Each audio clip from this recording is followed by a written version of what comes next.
Good morning, this is James Schmeling. I'm the President and CEO of the National Defense University Foundation, and I'd like to welcome you to our National Security Briefing Series, which has graciously been sponsored by Leidos. Thank you very much for joining for today. We're going to be speaking with Dr. Sean McFate, and his topic is the sneaky war. I'm going to now introduce Lieutenant General Plain. He's the President of the National Defense University, and he will make opening remarks around the topic and the introduction to Dr. McFate. We have a whole host of questions already lined up, and we will have more opportunity for questions throughout, and please share your questions with us in the chat and we'll ask them. General Plain, over to you.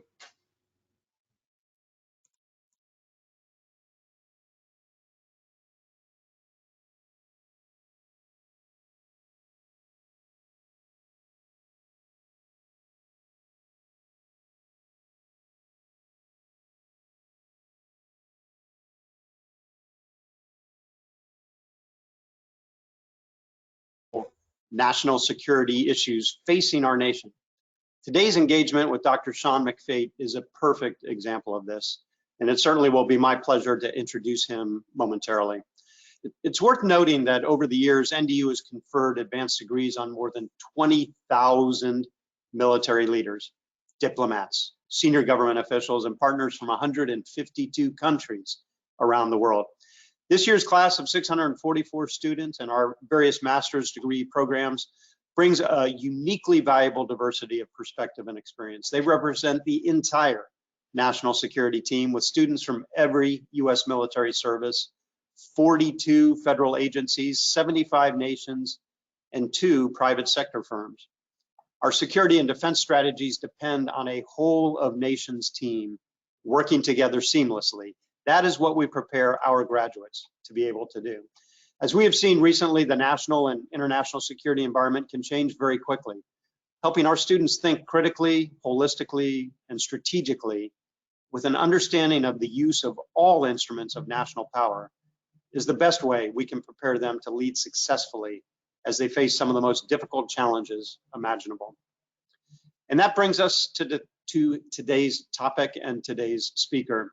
As Dr. Sean McFate has put it, Russia invades Ukraine, China covets Taiwan, Iran wants the Middle East, but is experiencing the strongest protests against the regime since 2009, and autocracies are gaining ground and testing American leadership around the world.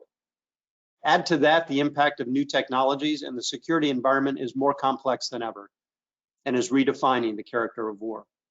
In decades past, having radar and other sensors that could see over the horizon was a game changer. Today, as we face these complex threats, our national security leaders need the ability to think over the horizon. In short, our job is to produce intellectual overmatch so we can outthink our adversaries. This is the strategic advantage that NDU delivers and that the NDU Foundation helps make possible. Today's speaker, Professor Sean McFate, embodies that intellectual overmatch and ability to think over the horizon. He is a strategist and expert on international relations. In addition to his work at NDU, he is a senior fellow at the Atlantic Council and a professor at Georgetown University's School of Foreign Service and at Syracuse University's Maxwell School. He is a regular consultant to the Pentagon and CIA. In addition to being a renowned academic, Dr. McFate is also an accomplished operator with a truly unique set of professional experiences. His military career began as a paratrooper and officer in the U.S. Army's 82nd Airborne Division, having served both under General McChrystal and General Petraeus. Along the way, he has dealt with African warlords, rode with armed groups in the Sahara, conducted strategic reconnaissance for the extractive industry, and helped prevent an impending genocide in Central Africa. And he has somehow found the time to write a few books along the way. Professor McFate, we are grateful to have you on our NDU team, and we appreciate you joining us today to share your insights with us.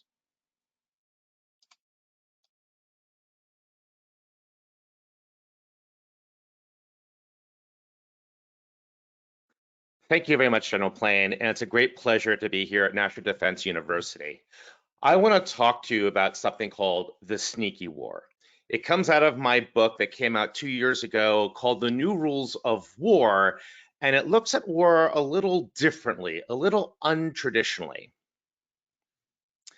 So a few years ago in 2018, as everybody knows, the US national security establishment changed its posture away from counterterrorism towards great power competition, specifically these two guys. And, that was a good move. But here's the problem as I see it. Why do most people inside the Beltway, inside the national security community, assume that great power competition, whether it be China and or Russia, will ultimately be decided by a conventional fight, like World War II with better technology? And you see it around the world, around town today. You see war games, whether it be at think tanks or within the DoD, that all imagine some sort of conventional battle of Midway fought in the Straits of Taiwan with Ford-class carrier F-35s and drones. And I take serious issue with that. I think that the future of great power competition will be an unconventional fight, and not this idea that if we can just get the big one right, everything else will take care of itself.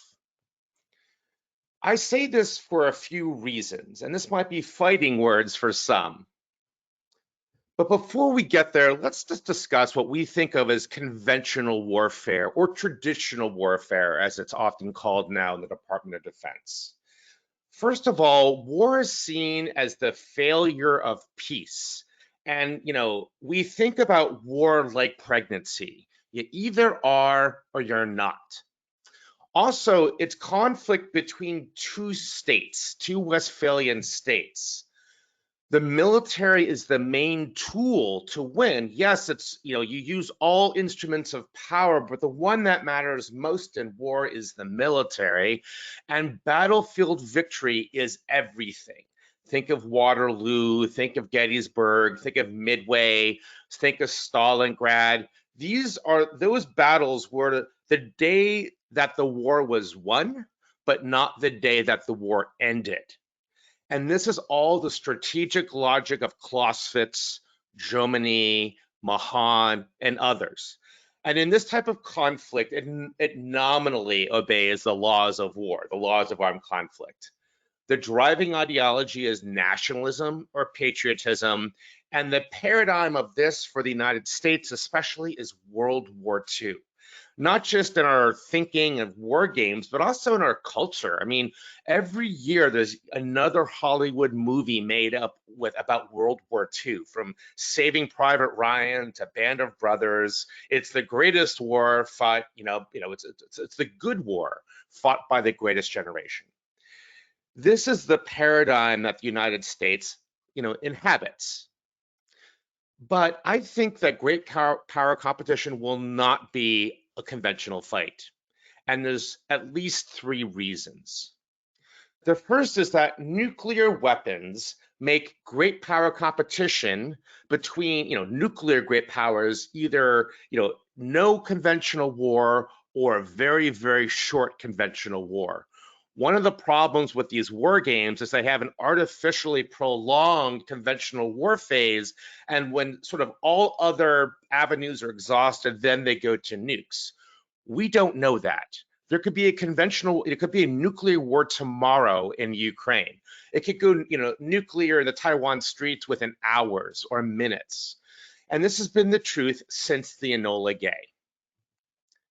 Second is that our adversaries know that the US is unmatched if they take us on military, if they take us on in a conventional way. But everybody knows that the US struggles with unconventional fights. So if you're a cunning and logical strategist, and we have to assume that our adversaries are to some degree, what you do is you try to get the US sucked into a quagmire that drains the United States dry, rather than, having Beechcraft land in Ohio, in the shores of California for an invasion of Nevada.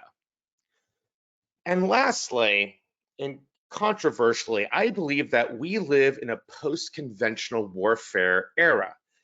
Conventional war doesn't, it's not timeless or universal. It's not how Rome fought. Rome was not a nation state. It was a city that controlled the Mediterranean. So conventional war, the war of sort of the Westphalian way of warfare, its beginning was Napoleon. Its middle was the 1850s, the Crimea War, which ironically we're still some version of that today. And it ended again with Hiroshima and Nagasaki. And that changed the way of warfare, changed the character of war. And the evidence for this is overwhelming. So this is from a gold-plated data set from Uppsala, Sweden, and Norway as well. And it looks at all armed conflicts since the end of World War II. Actually, it looks at it from 1939 to 2020. The blue color at the very bottom, those are all the conventional wars in the past 80 years.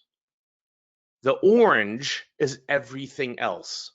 And that doesn't even count things like the Rwanda genocide or narco wars south of our border, whether they be in Mexico or Colombia. That's just with one state of some sort involved. Another way to look at this data set, here's the trend lines over time since 1939 to today of conventional wars versus other types of wars. Conventional war is flatlined on the bottom when other types of wars keep on going up and up and up. And I think our troops intuitively know this. Or for those who favor pie charts, only 6% of armed conflicts since 1939 have been, conventional. The rest have been unconventional. So, and another form of evidence is that conventional deterrence no longer deters, or at least not as well as it used to during the Cold War. So, for the last several years, maybe 8 or 9 years, we've been throwing carrier group after carrier group into the South China Sea, but it is not stopping China from gradually expanding there militarily. Or another way to think about it is conventional warfare no longer wins wars, something Putin is learning the hard way. Don't we all remember this, like the 40-mile convoy quote, I hate to use air quotes, but air quoting, moving towards Kiev? Conventional war no longer wins wars. Who knows? If they tried to do this like they did in 2014, maybe they would have had a lot more success. In fact, and this is why Russia transitioned from conventional war to unconventional war by late March, early April. And Russian unconventional war is not like American unconventional war.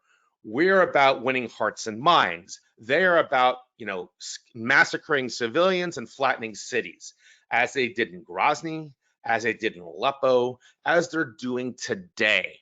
This is not conventional war. This is not conventional war. In fact, ask yourself, when was the last time anybody started a conventional war and won it? I can only think of maybe like the Franco-Prussian War of 1871.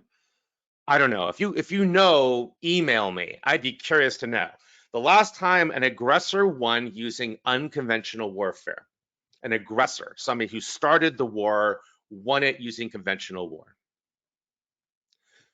Okay, so if that's not the future of war, if the future is not conventional, what does it look like? Warfare is getting sneakier.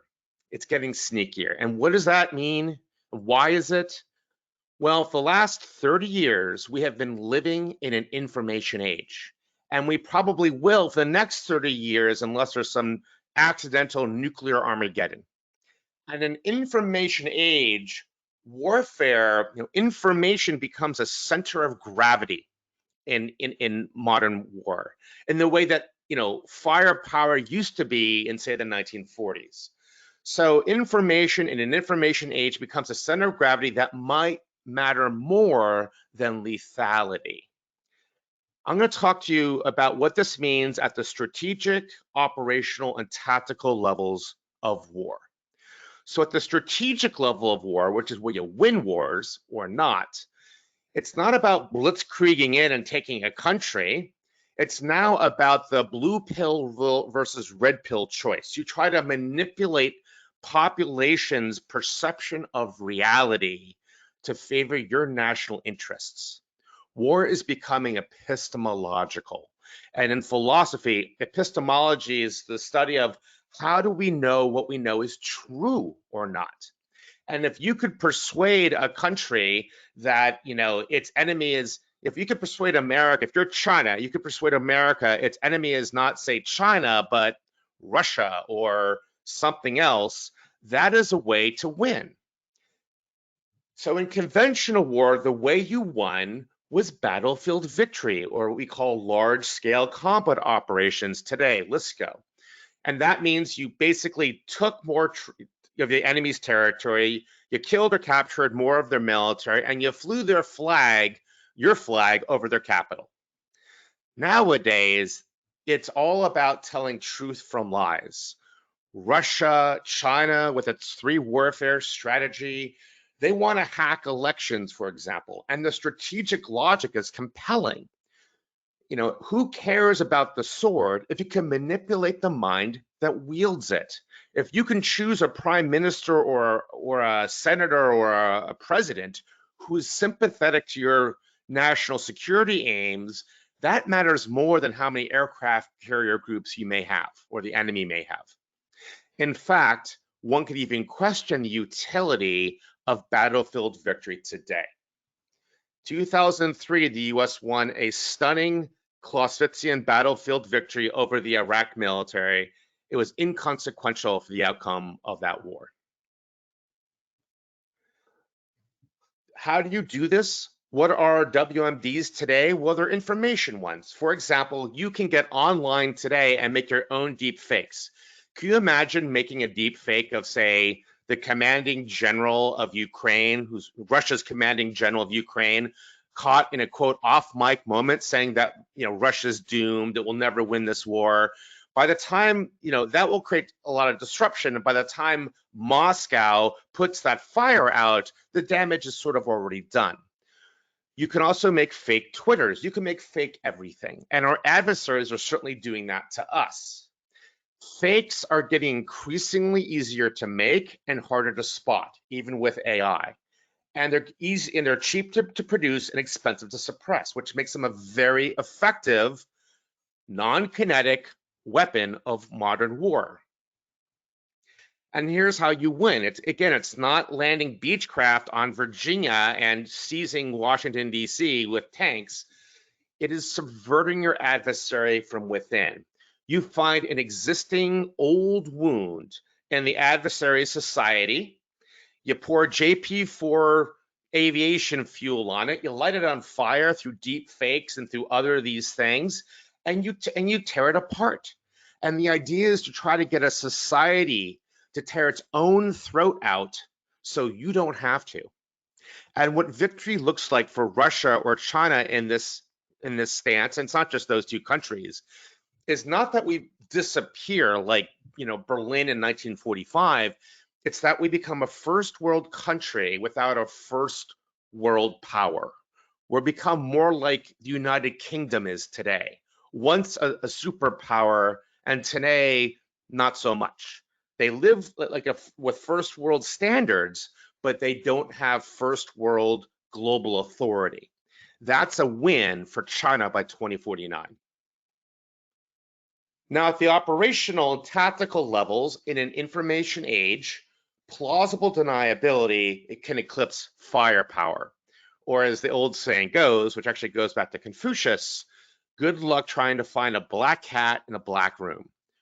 When you try to wage what I call shadow wars, but you can call them anything, it's sort of it's a type of irregular warfare where you try to wage war beneath the threshold of global media attention. Because once the global media spotlight is on you, then things get complicated. So look at Libya today. Libya's been under a fog of war for over 10 years. We don't know who's on the ground and what they're fighting for. We've had Russian mercenaries, we've had Turkish mercenaries, we had Gulf State mercenaries, we have insurgents, we have all sorts of international criminal organizations.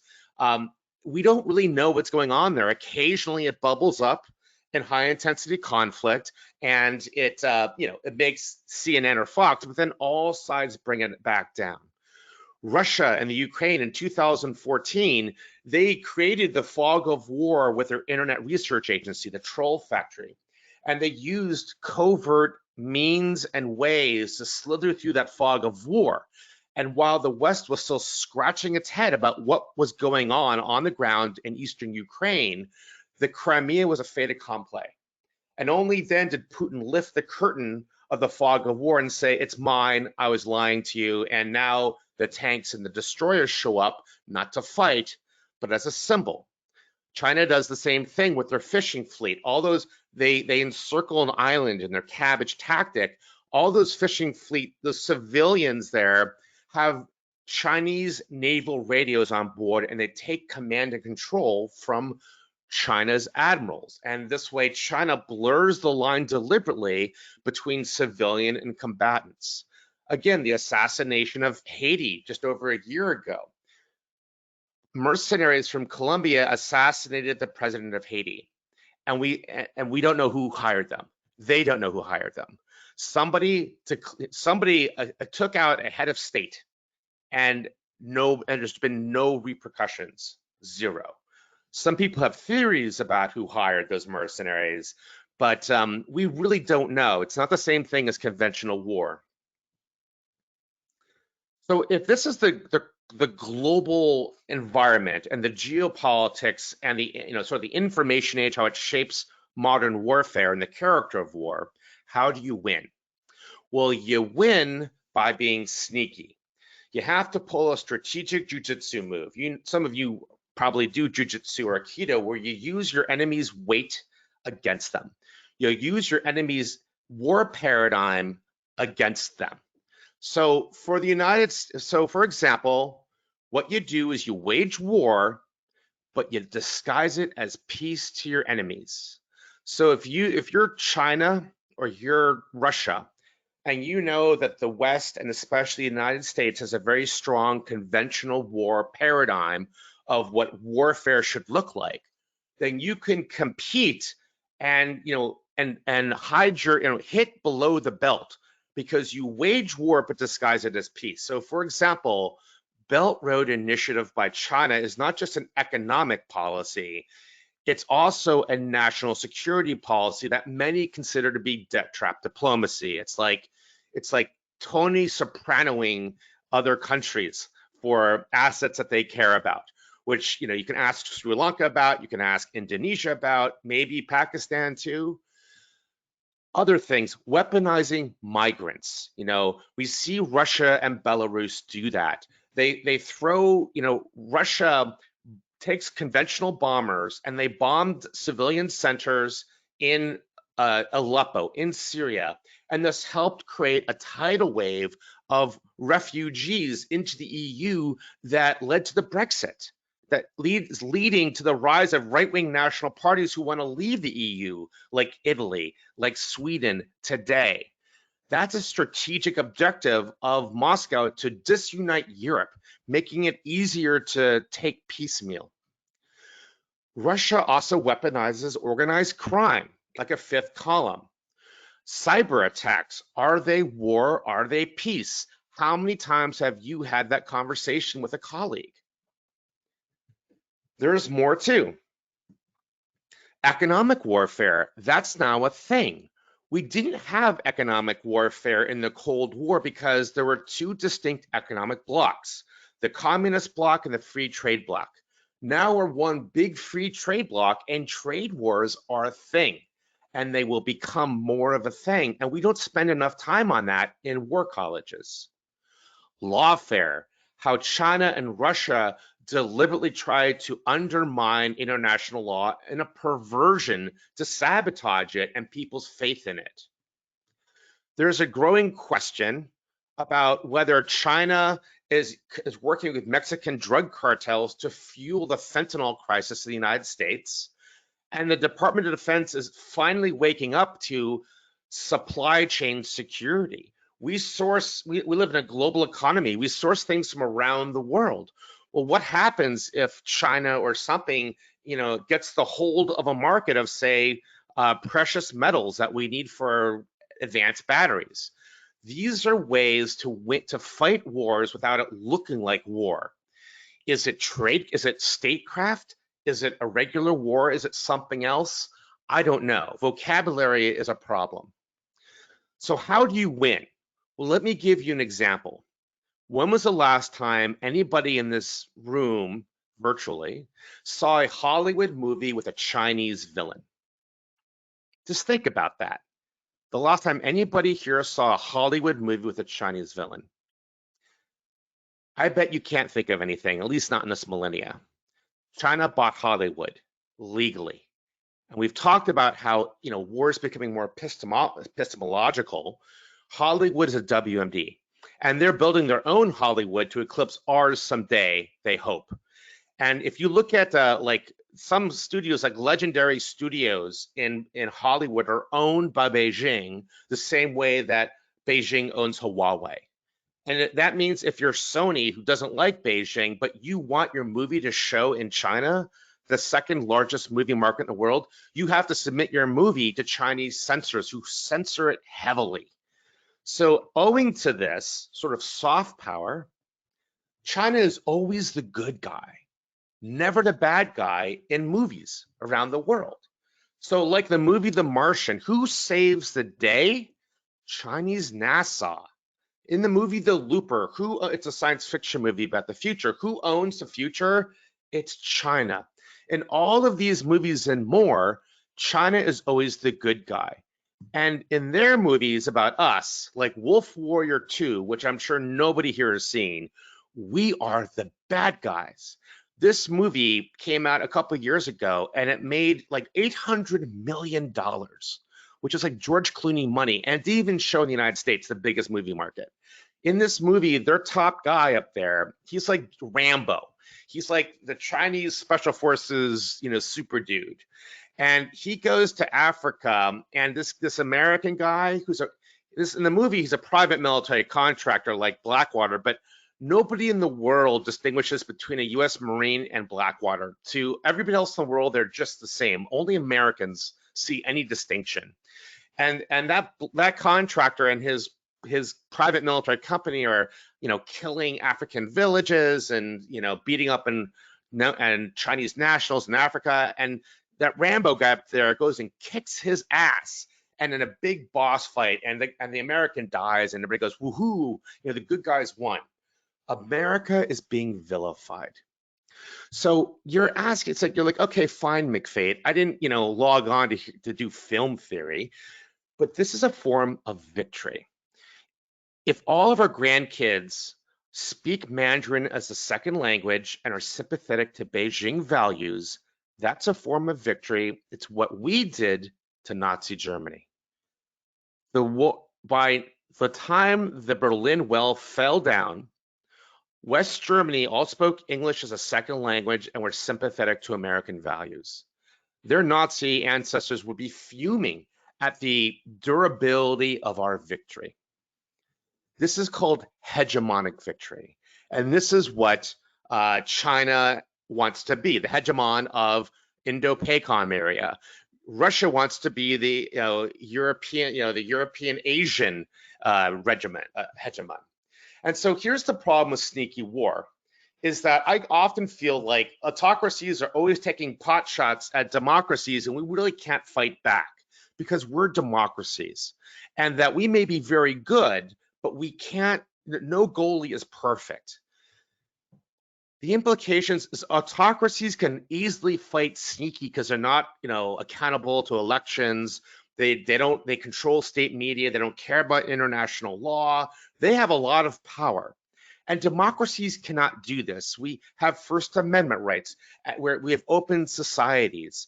And this might be one reason, amongst others, that autocracies are on the rise for the last 20 years. It tracks with the information age and how it's changing warfare and the distribution of power in international relations. It has to do with warfare.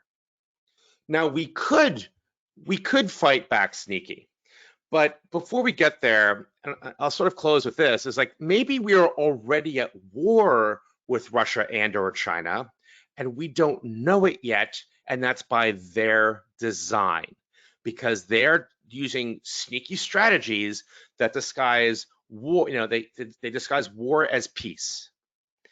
So it's 12:30, I'm gonna end with 4 questions to think about, but we may not address them, but just think about this. If sneaky war is indeed becoming more prevalent, and I'm not advocating it, I'm just saying this is what I see as a conflict expert.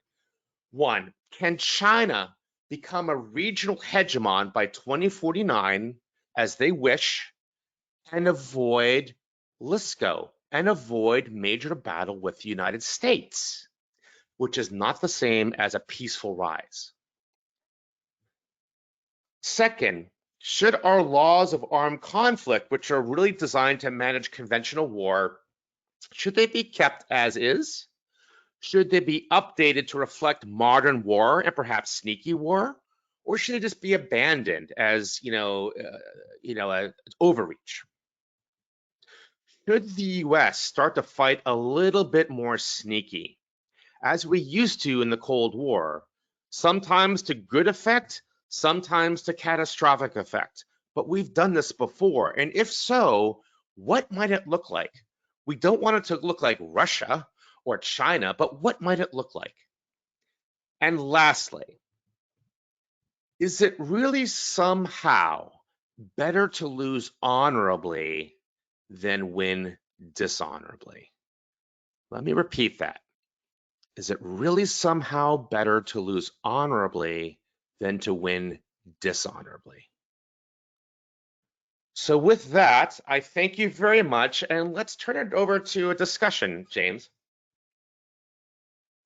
Well, Sean, that was fascinating. I'd love to really start off with that last question first. And I wonder if that's the right characterization, to lose honorably versus win dishonorably. And I wonder if more of the question ought to be, can we win in a way that is sneaky and consistent with American values? In other words, are there things that we can do with the full support of the American public and our voters and apply these techniques? We did it during the Cold War.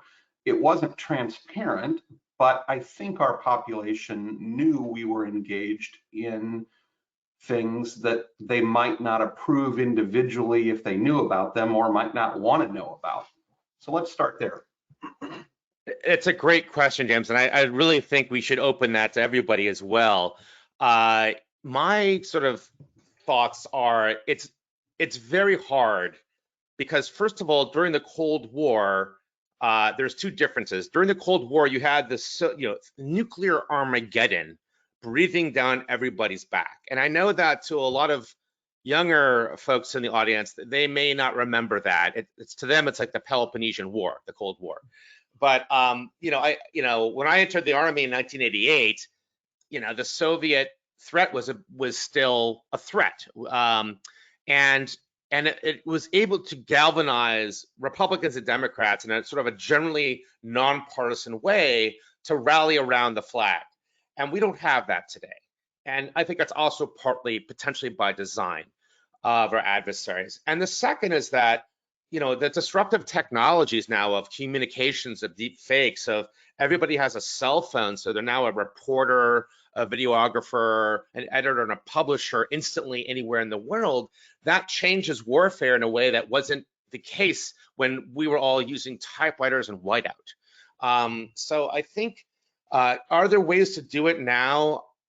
I don't really know. I think there are some things. Well, I don't really know how to do it, because I think if you really want to engage in deterrence, what you've got to do, for example, is not, I think doing FONOPs in the South China Sea is necessary but not sufficient. Having sort of aircraft carrier groups is necessary, not sufficient. If you really want to get China out of the South China Sea, if you really want to get Russia out of Ukraine and other places, the way you do that is you have to get them more concerned about the regime security, and they will pull back voluntarily of expeditionary warfare. And how you get them more concerned about regime security, that's kind of very sneaky. That's very Title 50 stuff. And as we know from the Church Committee in 1975, 76, secrets of democracy are not compatible. Yeah, definitely. So one of the things that has come from our audience questions are really about how does sneaky war relate to durable disorder? How does sneaky war align with conventional warfare? You just used the words necessary but not sufficient, and so maybe it's both. And combining that, how can we fight disinformation, for example, from the Internet Research Agency and RT and others in an ethical, proactive, and effective way? It's a great question, and I think the viewer, because in my first book, The Modern Mercenary, I talk about something called durable disorder, and this is a sort of the post-Cold War world where entropy is the main theme of global order. It's not a strong state-based system, but we're seeing states retract, not go away, but they're retracting. And what is taking in their place is sort of this vacuum of local authorities it's not that big states are leaving, the sky is falling, invest in more sky. It's leaving local authorities in place, like in Afghanistan, like in Somalia and other places around the world, and that this behaves differently. And modern warfare also is sort of adapting to this geopolitical reality. And I think that this type of warfare, it likes to go places that modern media can't easily follow. And if you look at durable disorder, look no further than Libya right now. Look at the Sahel. Look at parts of Venezuela.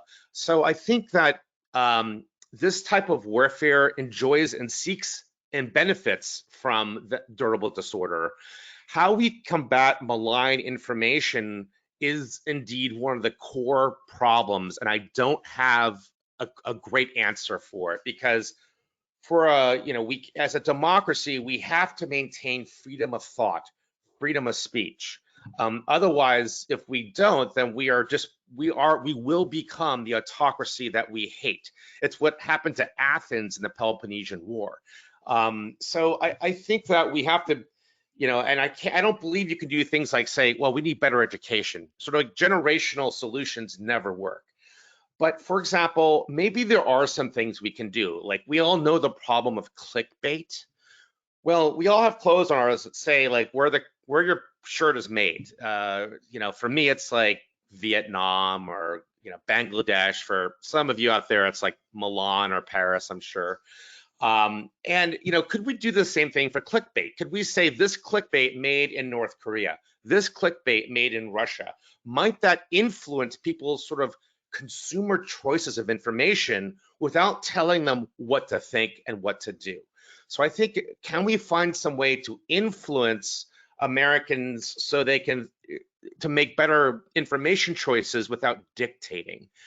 How you do that, though, it's very challenging. I'm not sure. Well, I think that's an interesting example, because Facebook is trying that with their group administrators and talking about where that group was founded, and yet it's not something that I think a lot of people pay much attention to in their everyday lives. So we have a couple of other questions that have come in. I'll go to a really tough one. Could collapsing the China regime into a civil war be a greater risk to the US than the current regime? I think that's sort of extending out these things to their absurd end, right? Same thing with Russia. How does that change our environment? I think, so it's a great question. I mean, it's an example, it's sort of like the North Korea question. When all the region around North Korea don't want to see a failed North Korea. And I think that you want to weaken but not collapse societies. I mean, look at what happened after the Berlin Wall. There was 10 years of oligarch and mafia mayhem, and it produced Putin. If you look at the 1920s, after the German and Austria-Hungary empires collapsed, it produced Hitler. So I think if you create desperate times, expect desperate outcomes and desperate measures. So I think, to be very much of a realist here, the idea is to maybe redline it, but not push it over the edge. And also because there are many Americans have the sort of the Pottery Barn rule: if you break it, you buy it. And does that mean we're going to be so I don't know, but I think we want to avoid that. But I think that in my opinion, we should consider fighting a little bit more sneaky, a little bit more underhanded, which some Americans would think it's not who we are, it's not how we fight. But I think that is something we should consider. So the next question that came in was, are democracies capable of adapting fast enough to effectively combat these sorts of threats? And I think that's a two-part question. One is, can we respond in a way that's consistent with our values and so on quickly? And the other is, can we engage in things that would fall under that sneaky war category and do that proactively and quickly? It's a great question. I mean, first of all, there's another layer to it. The US has actually quite a bit of history. Most of American military history is irregular warfare, which does a lot of these things, from Francis Marion to Nathaniel Hale to what was going, basically how the U.S. Army conquered the West. We've just somehow forgotten that after World War II, but we do have a history of this, and it doesn't make it right. It just makes it a fact. And I think democracies can, but we've grown complacent because we have what I call Victor's curse. Victor's curse is like, we won the last big war in 1945, so we don't really have to think, we don't have to change our way of warfare. We're the top dog. Everybody's got to change their warfare to adapt to us because we have the best military in the world. But as we've seen, like with France and its Maginot Line, enemies can innovate past you by changing their way of warfare. So the French created their Maginot Line to fight World War I again on their border, and the Germans created the Blitzkrieg, a new type of warfare that easily outflanked it. I think we are stuck behind our own Maginot Line of conventional war, and I think that's not really a function of us being a democracy. It's a function of us being the great victor after World War II and after the Cold War. So I think we've grown complacent in innovation.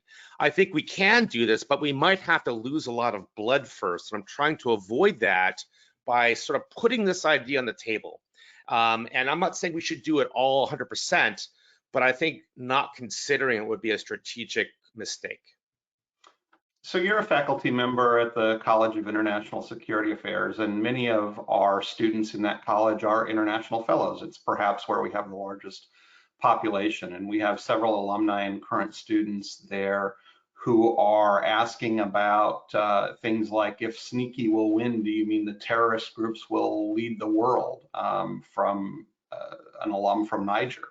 I don't think that's what you're saying, but I think that it is certainly a risk that we are going to live in societies with heightened risk and activities that are along the lines of those in the future. What do you think? Well, I think that we already live with terrorists. We've been living with terrorists for a very long time. I'm not sure if the US fights more sneaky, it'll produce more terrorists.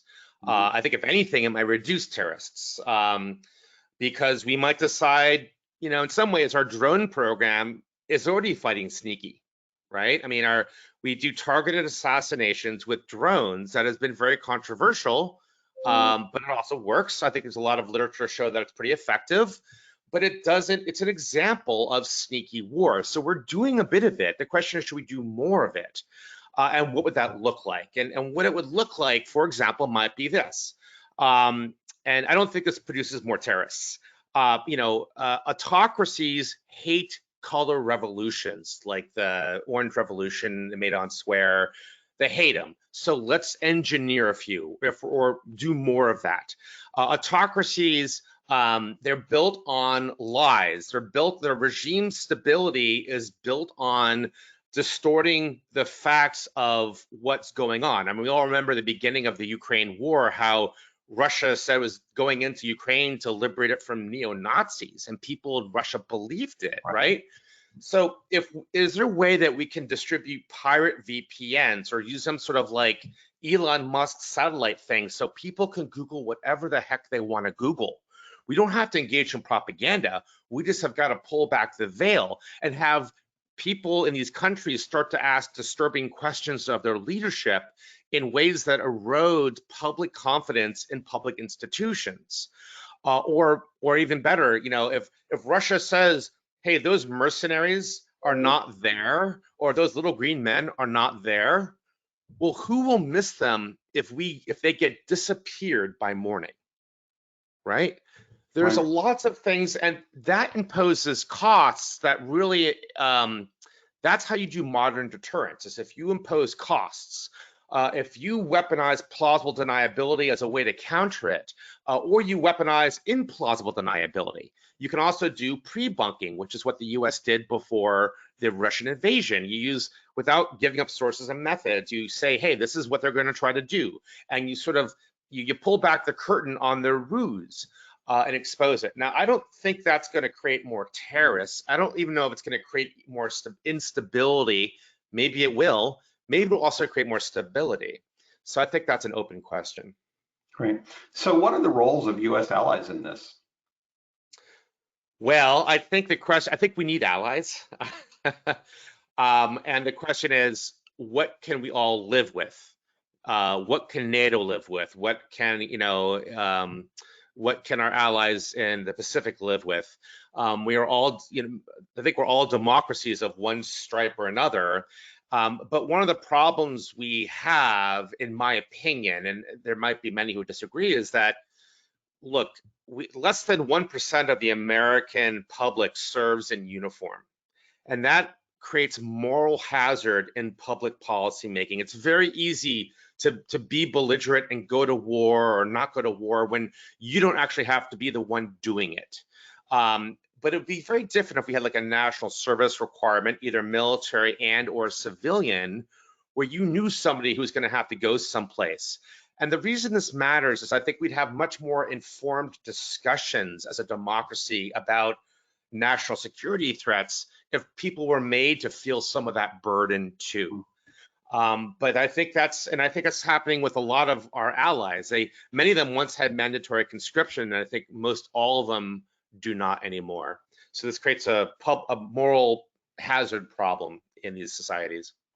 So I want to switch for a moment over to infrastructure, and there's a question from an NDU alum, General Robert Felderman, and his question is, what does drinking water, water transportation access, and each nation's security for their infrastructure play, how does that play a role in this, and where does sneaky war apply?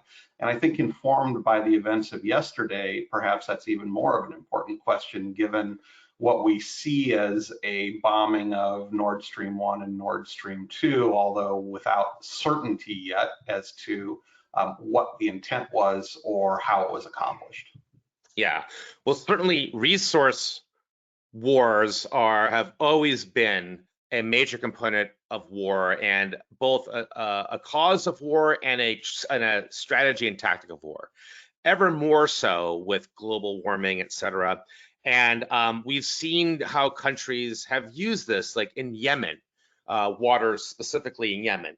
Now, and we also have seen the pipeline. So I think the way it looks, how it works now in sneaky war, it's a frame or reframed world. You try to play off your adversaries against each other. If you can get two adversaries to fight each other, it saves you a lot of trouble.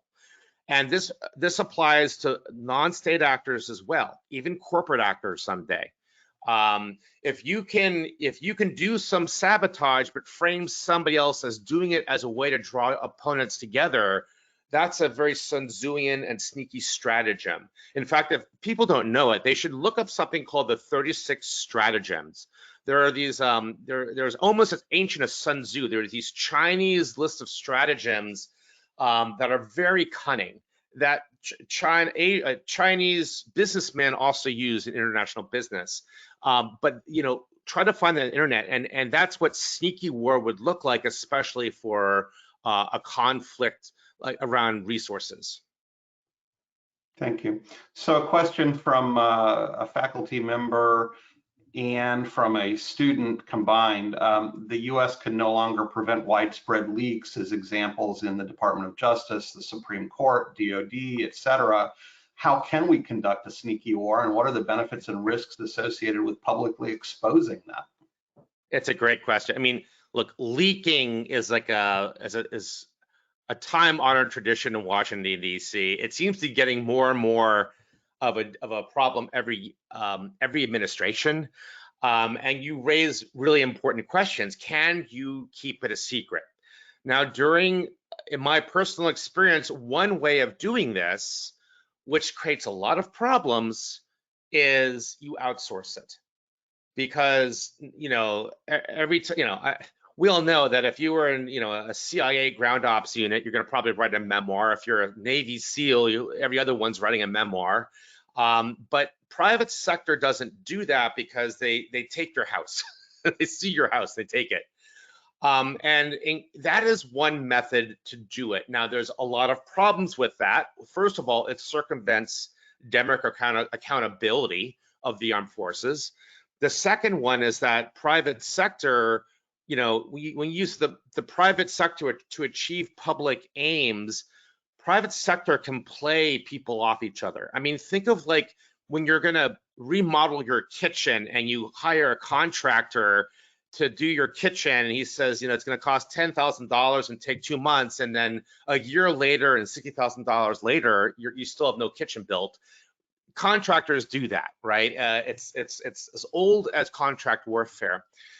So there's a lot of risks with outsourcing it, but outsourcing it is one way to keep it quiet. But as you can imagine, it's not democratic. So that leads into another question. Are there other factors beyond our being a democracy that are obstacles to our adopting this different type of warfare? For instance, how does the defense industrial base and all of the corporate members in that play a role in influencing our political class and suggesting perhaps conventional warfare is better? Yeah, I couldn't agree with you more. I mean, there's a couple obstacles. One is we have a cultural obstacle that we still swoon over World War II. And while there's much to swoon about in World War II, the future of war is not going to be World War II with better technology. And I know that's kind of the consensus view in Washington, D.C. You see books written, novels written about it. You've seen all the, going back to like Tom Clancy's, Red Storm Rising, which imagines basically World War III like World War II, like no nukes between the USSR and US. So we have that cultural obstacle that we have. Our strategic culture is an obstacle. The second one is, again, the military-industrial complex. I mean, fighting sneaky is actually quite cheap, and the most important weapon is the 6 inches between your ears. And I like to say that, strategists are like the Ratatouille rule. Some of you remember Ratatouille, the Disney movie with the rat who makes, anybody have kids? And, not everybody can be a great strategist, but a great strategist can come from anywhere. It can come from, a young person, it can come from, the NCO Corps. I mean, strategic education itself needs to be re-examined about how to develop such cunning strategists. And looking at the F-35 program, I hope I don't offend my boss's boss with this. But like the F-35 program, the program itself, the whole thing cost taxpayers and allies over $1.5 trillion, for a single-seat airplane that doesn't go to war much, if at all, in 20 years of war. That's more than Russia's GDP on an airplane. It doesn't deter anybody. So, is that the best use of our money? $13 billion aircraft carriers. Is that the best use of our money? Well, Lockheed and others want you to think so, and they do a lot of, they get their claws into Congress, as everybody knows, multiple ways to keep that sort of gravy train flowing. And that's another obstacle. I don't have a Harry Potter wand. I wish I could, flick it and remove it, but I don't. It's also why I'm working at NDU and not Lockheed, I suppose. Well, we have about 5 minutes left, so I'm going to ask you if you have any closing remarks or anything that you'd like to elaborate on, and after that, I will ask if General Plane has anything he would like to add. I'm glad to do in either order. Yeah. So let me end with a thought experiment. I'm going to suggest there's many ways to fight sneaky. There's many ways for a democracy to fight. We have the capability. We don't have the will. Maybe that's a good thing, maybe it's not, but here's an example. Right now, we know autocracies are laying into democracies, and they're using our regime against us. We're open societies, so they try to hack our elections. They try to sow discord in our society using disinformation. They try to do all these dirty tricks, but we can do the same to them. They have, democracies are open and vulnerable, but they're resilient. Autocracies are strong, but they're brittle. So autocracies concentrate all of their power at the very top in a ring of centralized power of an autocrat and his lieutenants. And despite what Putin and Xi Jinping think, they are always worried about their life expectancy. Because autocrats, don't really have a graceful end. Some die in their sleep, like Mugabe and Castro. Many do not. So here's a way that we could use sneaky war against them, manipulating their regime type. What if we could covertly convince an autocrat that one or two or more of his lieutenants are going to stage a palace coup? And he takes out those lieutenants for us. That is something that we could do. That's an example of sneaky war.